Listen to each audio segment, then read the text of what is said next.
Hello everyone, आप सभी का स्वागत है मेरे यूट्यूब चैनल में। देखो यार, आज मैं बात करने जा रहा हूँ pirates of the Caribbean part 2 की, जो 2006 में रिलीज़ हुई थी। सो आज मैं आपको इसकी स्टोरी और एंडिंग के बारे में बताऊंगा, और उसी के साथ आपको इस फिल्म में क्या क्या देखने को मिलेगा उसके बारे में डिस्कस करेंगे। ये एक रिकमेंडेशन वीडियो है, आप में से काफ़ी लोग इस फिल्म को देख सकते हैं अगर आप चाहें तो। अगर आपने इसका फर्स्ट पार्ट देखा होगा तो आपके लिए इसको सेकेंड पार्ट समझना काफ़ी ज़्यादा आसान हो जाएगा। सो बिना हो गया वीडियो को स्टार्ट करते हैं।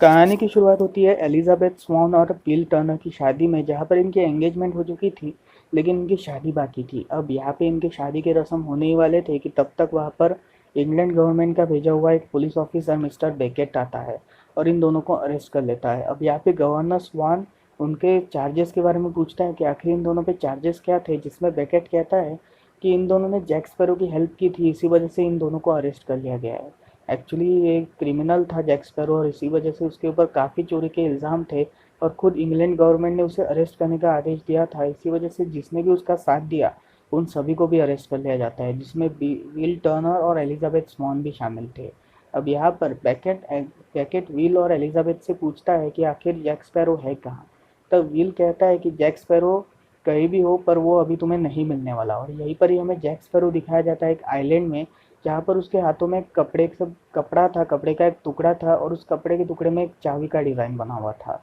अब यहाँ पे मिस्टर गिग्स और उसके जो बाकी के क्रू मेंबर्स थे वो सभी जैक स्पैरो से पूछते हैं कि अब हमें आगे क्या चीज़ें चुरानी है। एक्चुअली वो समुद्री लुटेरे थे, इसी वजह से उनके हिसाब से शिप चुराना या फिर आइलैंड से खजाना निकालना ये उनका एक्चुअल काम था। और काफ़ी टाइम से उन्होंने कुछ भी चीज़ें चुराई नहीं थी, इसी वजह से वो जैक से पूछते हैं कि आखिर हमें चुराना क्या है। जहाँ पे कैप्टन जैक स्पैरो ये कहता है कि हमें कुछ चुराना नहीं है, बल्कि हमें इस चाबी को ढूंढना है, क्योंकि ये जो चाबी है ये चाबी से एक बड़ा संदूक हमारे हाथ में लगेगा, और अगर ये संदूक हमारे हाथ में लग गया तो हम समुद्र के राजा बन जाएंगे। अब यहाँ पे जैक स्पैरो की बात सुनते ही गिग्स काफ़ी ज़्यादा खुश होता है और वो अपने सारे क्रू मेंबर्स को इस चाबी ढूंढने के लिए कहता है। अब यहाँ पर उसके सारे क्रू मेंबर्स इस चाबी को ढूंढने के लिए जैक के साथ शिप में चढ़ते हैं, जिसका नाम ब्लैक पर्ल था। अगर आपको पार्ट 1 में याद होगा तो उसने ब्लैक पर्ल शिप को अपना लिया था और उसी के साथ साथ उसमें वो अपने सारे काम धंधे करता था। अब यहाँ पर जैक स्पैरो शिप के थ्रू जा रहा था, जहाँ पर नाइट जर्नी के वक्त उसे नीचे के डेक के यानी लोअर डेक में उसे कुछ तो भी आवाज़ें और हलचल सुनाई देती है, जिसकी वजह से वो नीचे जाता है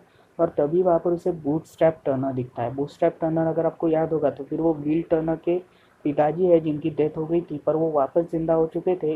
और इसका रीज़न मैं आपको वीडियो में ही बताऊंगा। सो यहाँ पर व्हील टर्नर जो था, मतलब बूट स्ट्रैप टर्नर जो था, वो जैक से कहता है कि जितने जल्दी हो सके यहाँ पे लैंड ढूंढो और उसी के साथ यहाँ से चले जाओ, क्योंकि अगर उसे ये बात पता चली, डेव जोन्स को ये बात पता चली, तो वो तुम्हें हमेशा के लिए ख़त्म कर देगा। इसी वजह से तुम जल्दी से एक आइलैंड ढूंढो, क्योंकि तुम्हारे ऊपर काले प्रकोप का साया बढ़ चुका है। और वो वहाँ से गायब हो जाता है। अब यहाँ पर जैक स्पैरो जो था वो मिस्टर गिग्स से कहता है कि जितना जल्दी हो सके एक आइलैंड को खोजो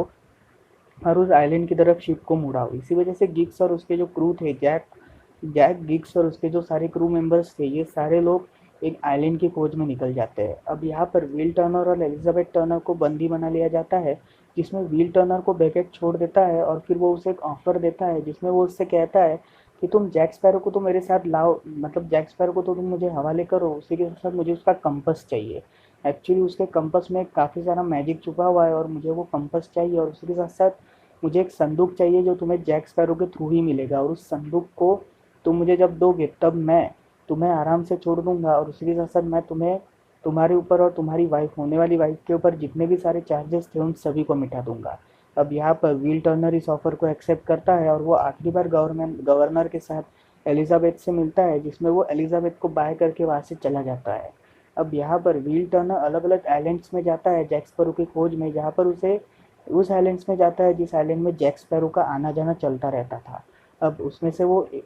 3-4 आइलैंड खोजने के बाद एक आइलैंड में जाता है, जिसमें उसे ये पता चलता है कि जैक स्पैरो जो है वो काफ़ी आगे निकल चुका है और उसकी लोकेशन वो बता सकता है। मतलब उस आइलैंड के जो जहाज़ का था मालिक था, कैप्टन था, वो उसे इसकी लोकेशन, जैक स्पैरो की लोकेशन बता सकता है। इसी वजह से व्हील उसे कैसे तो भी करके मनाता है और ये सभी लोग उस आइलैंड के पास जाते हैं, जिसमें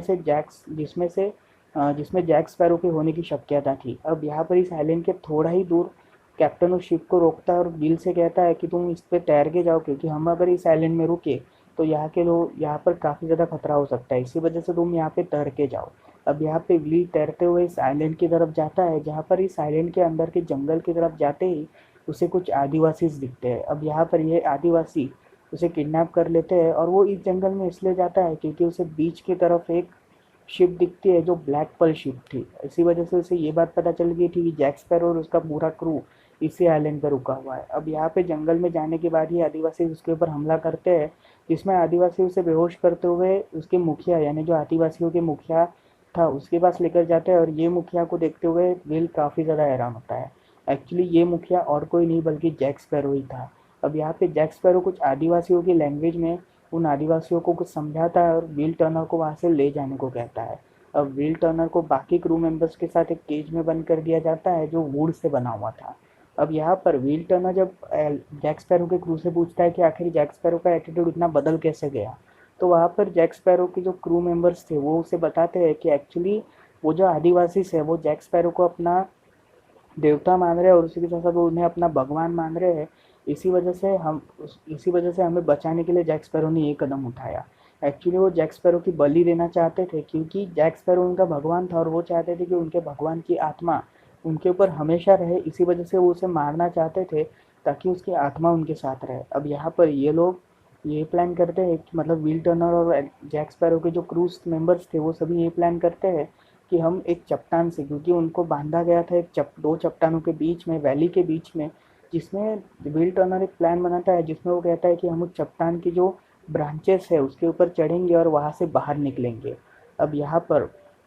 अब यहाँ पर उस आइलैंड में दो लोग आते हैं जिनकी मुलाकात हमने फर्स्ट पार्ट में भी की थी, जहाँ पर ये दोनों ब्लैक पर्ल शिप के एक नौकर थे जिसमें पहले का नाम था रेगेटी और दूसरे का नाम था पिंटे। अब ये दोनों जो थे ये पहले ब्लैक पर्ल शिप के पुराने कप्तान के नौकर थे, लेकिन बाद में चल के ये दोनों आज़ाद हुए क्योंकि इनको मारने वाला कोई भी नहीं था। क्योंकि अगर आपको पता होगा तो इसके एंड में मतलब पार्ट 1 के एंड में जब सभी लोग मर जाते हैं तब ये दोनों बच जाते हैं और ये दोनों अपनी लाइफ आराम से जीते हैं, जहाँ पर ये दोनों एक आइलैंड की तरफ मतलब उसी आइलैंड की तरफ उतरते हैं एक कुत्ते के सहारे, जो कुत्ता जेल के अंदर चाबी वगैरह लेने का काम धंधा करता था। अब यहाँ पर ये तीनों लोग उस आइलैंड में उतरते हैं और तभी इन्हें ब्लैक पर्ल शिप दिखती है और ये काफ़ी ज़्यादा खुश होते हैं क्योंकि अब उन्हें ऐसा लगता है कि ये पूरी शिप उन्हीं की है। अब यहाँ पर उस टापू में गवर्नर जो था उस जेल की चाबी ले लेता है जिसमें एलिजाबेथ कैद थी और उसे छुड़वा लेता है। छुपते छुपाते वो उसे शहर की तरफ लेकर जाता है, लेकिन तभी वहाँ पे पुलिस आती है जिससे जिससे एलिजाबेथ थोड़ी दूर छिपती है अपने फादर से, जहाँ पर गवर्नर इस मैटर को संभाल लेते हैं और वहीं से ही एलिजाबेथ एक शिप के अंदर चढ़ती है जो एक मर्चेंट शिप थी। अब इस मर्चेंट शिप के ऊपर जब सभी क्रू मेंबर्स आते हैं तब उन्हें एक लड़की की ड्रेस दिखती है और उस वक्त ऐसा माना जाता था कि मर्चेंट शिप्स हो या पायरेट शिप्स हो, अगर इनमें कोई भी लड़की आए तो वो एक अपशगुन की तरह देखा जाता था। इसी वजह से सबसे पहले तो वो उस ड्रेस को एक भूतनी की तरह ट्रीट कर रहे थे क्योंकि उन्हें ऐसा लगता था कि ये कोई भूतनी तो नहीं। इसी वजह से एलिजाबेथ ने इसका फ़ायदा उठाकर थोड़े से भूतनी वाले काम किए, जहाँ पर उसने इनके अंदर डर पैदा किया था। एक्चुअली एलिजाबेथ ने एक लड़के का ड्रेस पहन रखा था और जब ये मर्चेंट शिप का जो मेन हेड था वो कहता है कि ऐसा भूत भूत वाली कुछ चीज़ नहीं होती, इसी वजह से हमें जाना चाहिए यहाँ से, और इसी वजह से वो सेल करते हुए शिप को लेकर जाते हैं। अब यहाँ पे विल टर्नर और उसके पूरी क्रू मतलब जैक स्पैरो की पूरी क्रू छूट चुकी थी और जैक स्पैरो के बलिदान का समारोह हो रहा था जहाँ पर जैक स्पैरो के लिए लकड़ियाँ जमा की जा रही थी। अब यहाँ पर वो सारे आदिवासियों का ध्यान भटकाता है जैक स्पैरो और वहाँ से भाग निकलता है, लेकिन बाद में उसे पकड़ लिया जाता है क्योंकि जब वो वहाँ से भागता है तब वो दो झोपड़ियों से टकराता है जिसमें से जो झोपड़ियों के मालकिन थी वो दोनों मिलके उसे पकड़ते हैं और उसे नारियल से मारते हैं उसके सर पे, जिससे जैक स्पैरो बेहोश हो जाता है। और जब जैक स्पैरो को होश आता है तब वो एक स्टील के पाइप से बंधा हुआ था, स्टील के रॉड से, और उसे रस्सी बांधी हुई थी। अब यहाँ पर जैक स्पैरो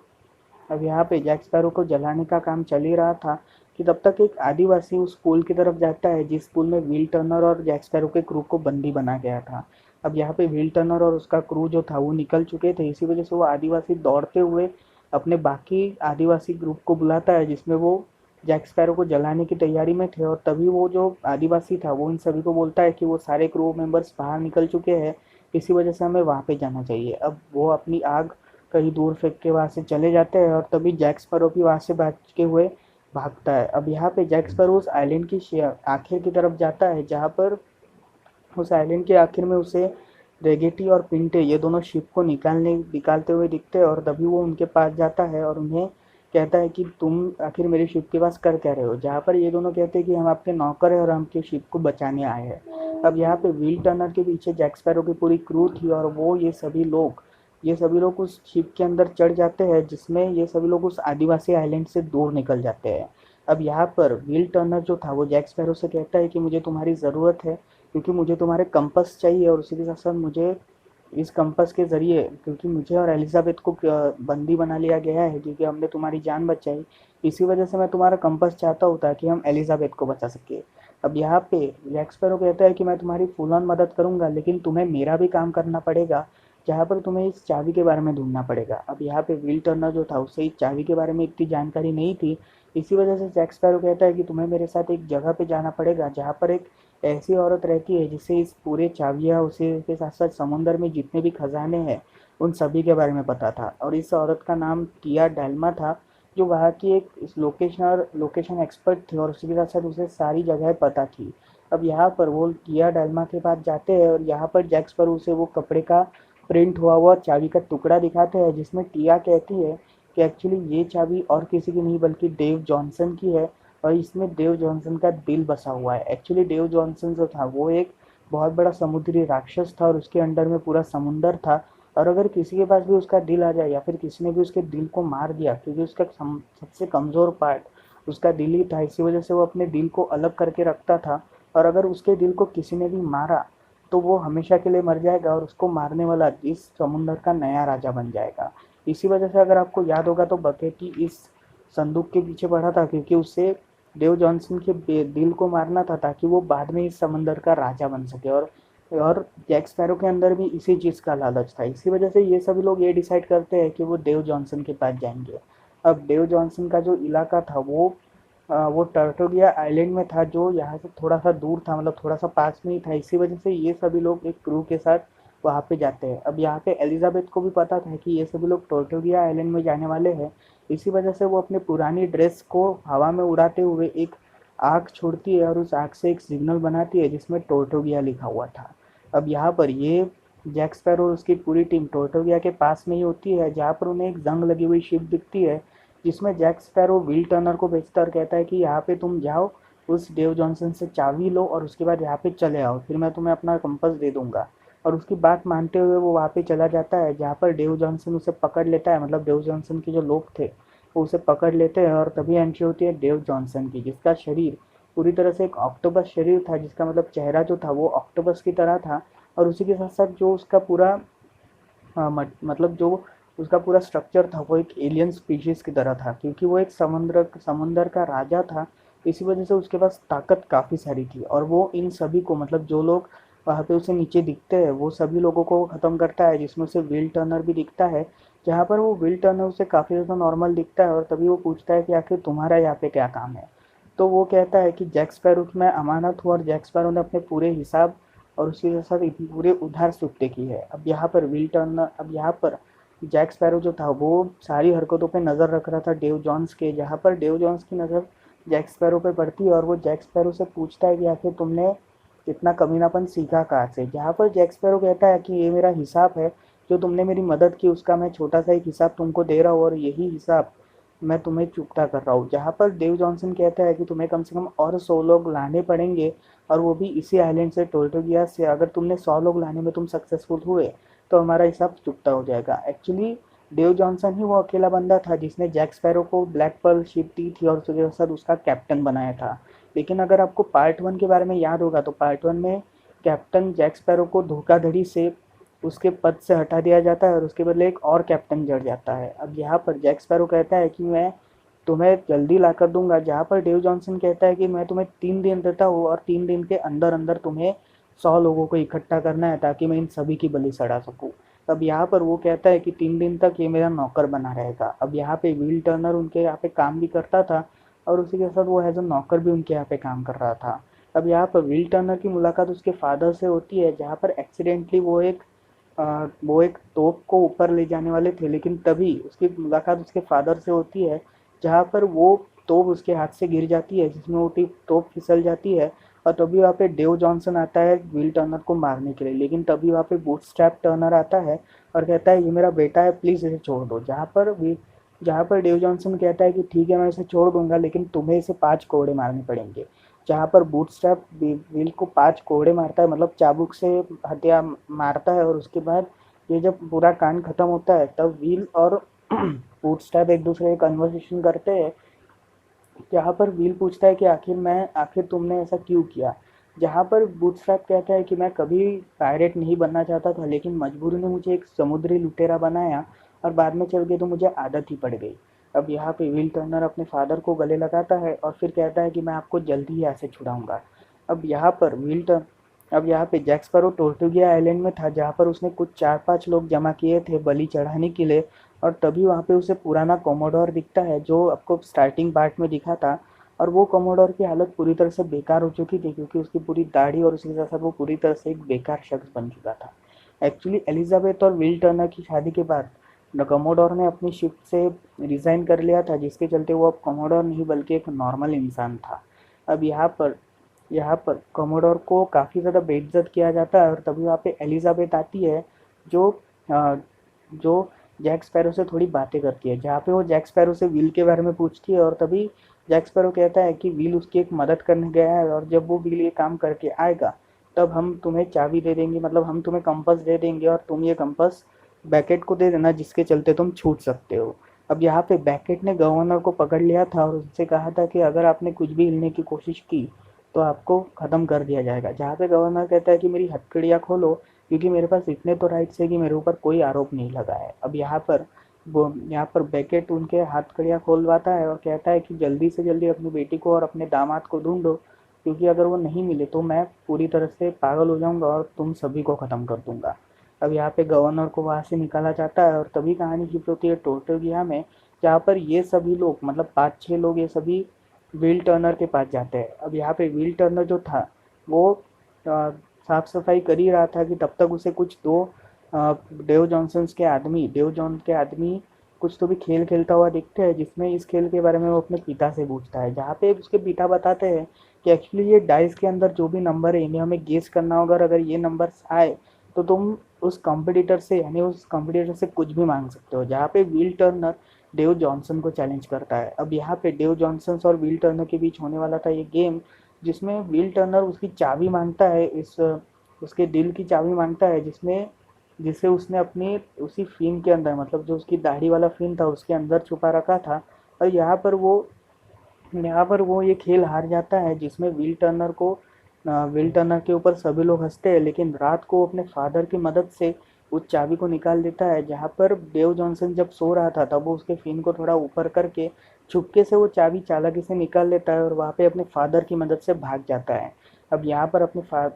पे ये बात जब डेव जॉनसन को पता चलती है तो वो काफ़ी ज़्यादा क्रोधित हो जाता है और वो उसके फादर को मार डालता है। अब यहाँ पर ये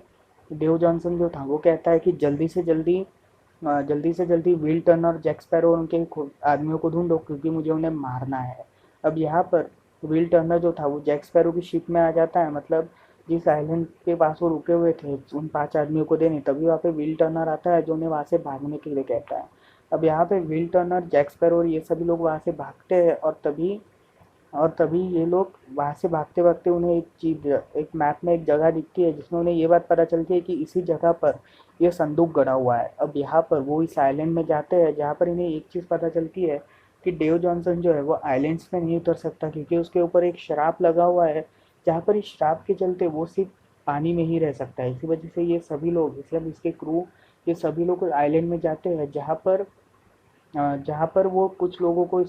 शिप के ऊपर नज़र रखवाने को बोलता है, और कुछ लोगों को अपने साथ लेकर जाता है। लेकिन तभी व्हील टर्नर जो है वो जैक स्पैरो के ऊपर हमला करता है, और वो उससे वो चाबी लेता है और उस चाबी के अंदर के दिल को निकालता है, और फिर उसके बाद वो वहाँ से भागने की कोशिश करता है। लेकिन तभी कोमोडोर और जैक स्पैरो दोनों उसे रोकते हैं, जिसमें इन तीनों के बीच में फाइट होती है। अब यहाँ पे ये जो दिल था वो एलिजाबेथ की तरफ फेंकता है, जिसे एलिजाबेथ लेकर भागने वाली थी, लेकिन तभी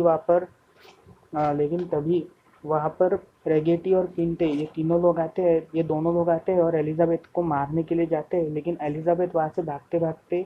आइलैंड के उस छोर पे जाती है जहाँ पर उसकी शिप दिखती है। अब यहाँ पर इन तीनों के बीच में फाइट चल रहा था, जहाँ पर इन तीनों की फाइटिंग इतनी गहरी थी कि ये तीनों में से कौन जीतेगा कौन हारेगा इसके बारे में कुछ पता नहीं चल रहा था। लेकिन इन तीनों की लड़ाई रुक जाती है क्योंकि वहीं पर ही डेव जॉनसन के सिपाही आ जाते हैं। इसी वजह से ये सभी लोग मिलकर उस शिप की तरफ जाते हैं जहाँ पर इनके शिप के ऊपर डेव जॉनसन हमला करने का ट्राई करता है। और इस शिप के ऊपर वो इसलिए हमला करना चाहता था क्योंकि उनके पास उनका दिल था। अब ये जो दिल था वो एलिजाबेथ बाद में कोमोडोर को संभालने के लिए देती है, लेकिन वो कोमोडोर बीच में ही पानी में कूद जाता है और वो तैरते हुए कहीं तो भी निकल जाता है। अब यहाँ पे जैक स्पैरो जो था वो अपनी जान बचा के अपने क्रू को छोड़कर वहाँ से निकलता है, लेकिन तभी उसे याद आता है कि वो हमारे सारी क्रू और मैं उन सभी को बचाऊंगा। अब यहाँ पे विल टर्नर और जैक स्पैरो के जितने भी क्रूज थे वो सभी लोग डेव जॉनसन से लड़ाई करने के लिए तैयार थे, जहाँ पर उन्होंने डेव जॉनसन का जो दिल का संदूक था वो उन्होंने अपने पास रखा था ताकि वो डेव जॉनसन को सबक सिखा सके, मतलब वो डेव जॉनसन को थोड़ा ट्रिक कर सके। अब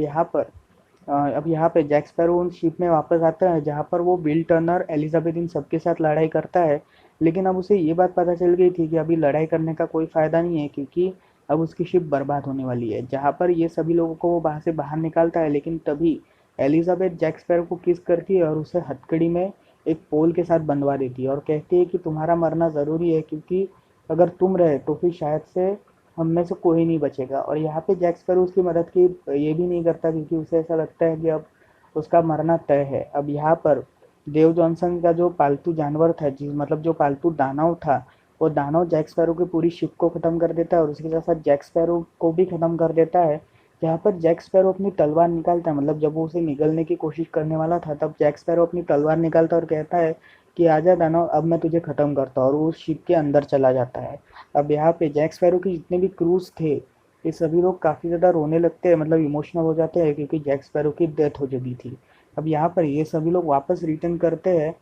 टिया डेल्मा के पास, जहाँ पर टिया डेल्मा इनसे कहती है कि क्या तुम जैक स्पैरो को वापस बचाना चाहते हो क्या। जहाँ पर सभी क्रू मेंबर्स कहते हैं कि हम उन्हें वापस बचाएंगे क्योंकि वो अगर मौत के अंधकार में भी चले गए हैं फिर भी वो हमारे कैप्टन है और हम उन्हें ज़रूर बचाएंगे। जहाँ पर सभी लोग इस बात की मान्यता देते हैं और तभी और तभी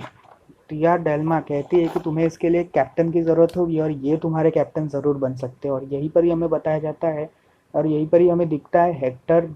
बारबोसा, जो उस ब्लैक पर्ल शिप का पहला कैप्टन था जिसे जैक स्पैरो ने खुद अपने हाथों से ख़त्म किया था। और यहीं पर ये सेकंड पार्ट ख़त्म होता है। अगर आपको याद होगा तो फिर बारबोसा की डेथ हो चुकी थी लेकिन फिर भी वो ज़िंदा कैसे बचा, तो इसके बारे में मेरे पास एक चीज़ है, मतलब मैं इसके बारे में एक्सप्लेन कर सकता हूँ। जहाँ एक्चुअली जो वो दोनों लोग थे जो एक्चुअली उसके नौकर थे, जो एक्चुअली